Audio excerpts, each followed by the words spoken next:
देशर मनुवादी फासीवादी शक्ति राष्ट्रीय स्वयंसेवक संघ आरएसएस शतवार्षिकी पालन अवसर में पुरी एक राज्यस्तरीय फासीवाद विरोधी कन्भेन्शन आयोजित हो जाइछि।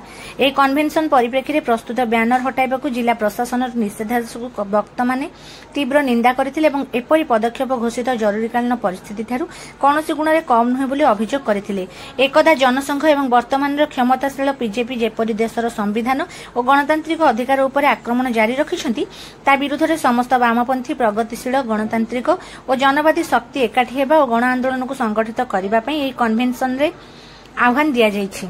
विभिन्न राजनैतिक दल जन आंदोलन और गण संगठन और मानवाधिकार आंदोलन वक्ता माने कार्यक्रम में सेमानक वक्तव्य प्रदान करथिले। सेमाने कहिथिले आज जेतेबेले धर्म जाति आंचलिकता भित्तिरे बीजेपी मौलवादी शक्ति माने आम देशर सांस्कृतिक विविधता एवं धर्मनिरपेक्षता सांविधानिक व्यवस्था पर आक्रमण को व्यापक कर छाड़िछंती सेतेबेले राष्ट्रीय स्वयंसेवक संघ आरएसएस तार प्रतिष्ठार शतवार्षिकी पालन करबाकू जाउछि। सेमाने कहिथिले जे नाजी जर्मनी हिटलर आदर्श रे अनुप्राणित राष्ट्रीय स्वयंसेवक संघ तार जन्मलग्न 1925 रु साम्य मुक्ति गणतंत्र व्यक्ति स्वाधीनता तथा अभिव्यक्तिर अधिकार उपर आक्रमण करि आसिछि। एक मनुवाद और ब्राह्मणवादी विचार पृष्ठपोषकता जरिया राष्ट्रीय स्वयंसेवक संघ सदासर्वदा राजा राजुड़ा और सामंतवाद को समर्थन करिथाय।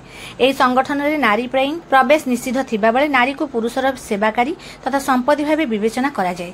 समाजर संख्यागरिष्ठ आदिवासी दलित और संख्यालघु बहुजन मानक शोषणर शिकार करी सेमानक अधिकार वंचित करबा हेउछि राष्ट्रीय स्वयंसेवक संघर मौलिक नीति।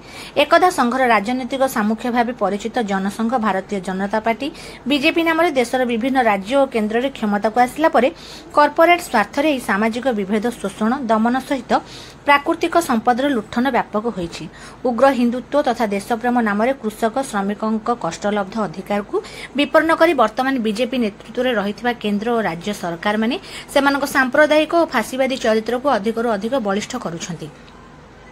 एही कॉर्पोरेट फासीवाद विरुद्ध में सर्वनिम्न कर्मसूची आधार में मिलित गण आंदोलन करने सीपीआई एमएल रेड स्टार राज्य संपादक प्रमीला सभापतित्व में कन्वेन्शन उद्घाटक प्राध्यापक विजय बहिदार समेत CPI ML red star politburo सदस्य Shankar Brajabandhu Pradhan CPI Raghunath Das SUCI communist जन आंदोलन नेता Prafulla Samantaray Yudhishthir Mohapatra CPI ML Jagannath Dev CPM Jyotiranjan Mohapatra forward bloc Mohan आंकारा नायडू सीपीआई एमएल मानवाधिकारी कर्मी नरेंद्र महांती विश्वप्रिय कानूनगो सीमंत महांती असीम गिरी मानववादी हेतुवादी संगठन बासंती आचार्य बस्ती आंदोलन नेता जयदेव नायक हेनाराणी सामाजिक न्याय आंदोलन नेता मधुसूदन यादव कृष्णमोहन प्रधान सुरेन्द्र तपस्सु पूर्ण प्रधान माझी ज्योत्स्नामयी मिश्र विचित्र विश्वाल पेदिनी प्रभाती टुना मल्लिक और अन्य माने उद्बोधन देइथिले।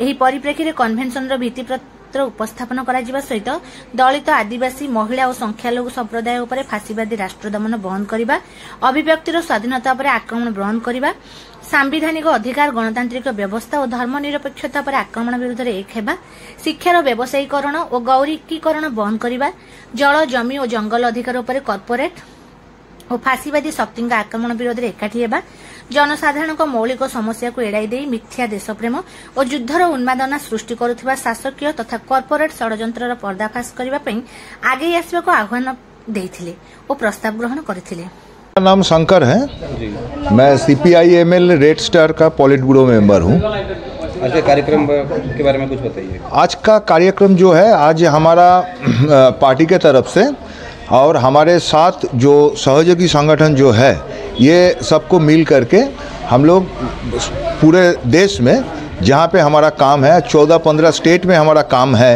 ये 14-15 स्टेट में आज हमारा जो ये कन्वेंशन हो रहा है। ये कन्वेंशन का जो उद्देश्य ही है कि हमारे देश का आज जो शासन जो चल रहा है भाजपा का, ये शासन को हमारे दृष्टिकोण से हम लोग को ये मानना है कि ये एक फैसिस्ट रूल है, ये एक फैसीवादी रूल है।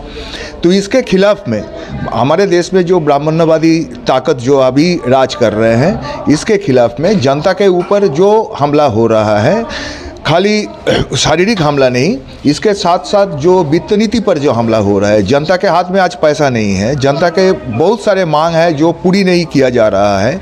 हमारे देश के जो जल जंगल जमीन जो है वो 2-3 जो पूंजीपति वर्ग है हमारे देश में, उसका हाथ में दिया जा रहा है। ये सारे चीज़ के खिलाफ में आज हमारा कन्वेंशन हो रहा है पूरी देश में। ये आज पुरी में जो हो रहा है ये ओडिशा का कन्वेंशन है। ठीक है।